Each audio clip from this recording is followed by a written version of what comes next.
Hello and welcome to the NFL Injury Report for Week 17. I'm Big Italy 42, talking about some key injuries from this week. And this was one of the few weeks, actually, where we didn't have a lot of significant injuries, which is good news for a lot of teams moving toward the playoffs, obviously, with Week 17 now this week and the playoffs the following week.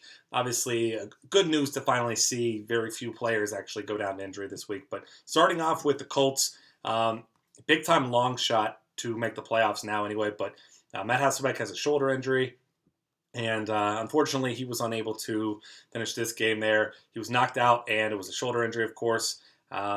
Looks like this might be the end, officially the end for Hasselbeck, who's been filling in admirably, but his body just couldn't hold up. And Charlie Whitehurst came in. He's probably going to start the final week of the season.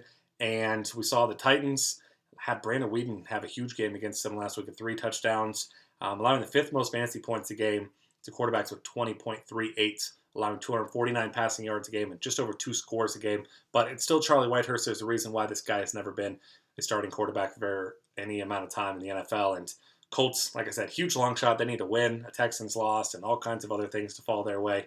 Not expecting big things for them and what essentially is going to be probably a meaningless game anyway. Matt Forte, back injury. He was the most significant injury. Left in the fourth quarter, had 77 total yards in the game. Said that he wanted to come back in and that he'll be fine. Listed as questionable right now. It's a possible that he does not play. Obviously, future running back for the Bears is Jeremy Langford. He's seen a ton of run anyway. They've been kind of splitting carries over the past few weeks, past month or so anyway. But Matt Forte, final week of the season, obviously nothing to play for here. Langford has played very well filling in for him. And Lions allowing 113 rushing yards a game, second most rushing touchdowns with 18. So if Forte can't go, Jeremy Langford going to be a very popular, nice play in the final week of the season here. Ted Ginn with a left calf injury.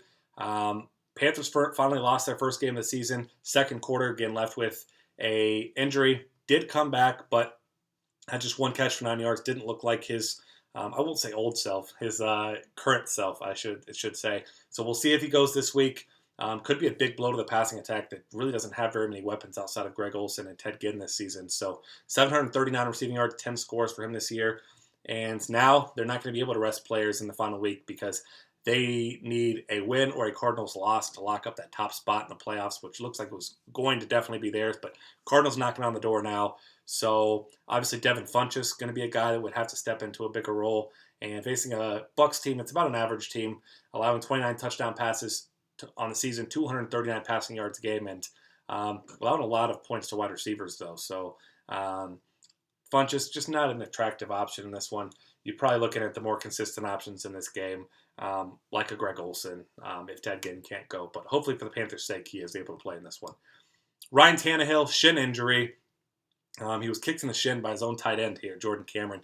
Briefly left the field. He did come back next left possession, but his left leg was wrapped up completely in the locker room. So don't know the severity and it's potential that Tannehill does end up sitting out next week. It's a meaningless game for them, but if they want to play the spoiler, it's possible that if they knock off the Patriots, Bengals win a couple games, they could take over home field advantage. So certainly plenty to play for on the Patriots side. Obviously just spoiler on the Dolphins side here. But Matt Moore is the backup here.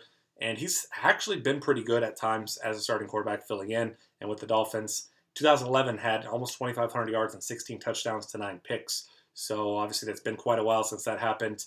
And but we did see Ryan Mallett come in this week and beat the Steelers. So you never know what you're going to get here in the NFL. Obviously, like we said, huge game for the Patriots and Monday night game. So Moore probably not a guy that you're looking at. Patriots allowing just over 16 fantasy points a game to opposing quarterbacks. So not a guy you're looking at if you're a Dolphins fan or you're a non-Patriots fan. You're hoping for potential for an upset, but none of us are sitting here anticipating that'll happen. So luckily, that was a short injury report for this week. That'll do it for Week 17.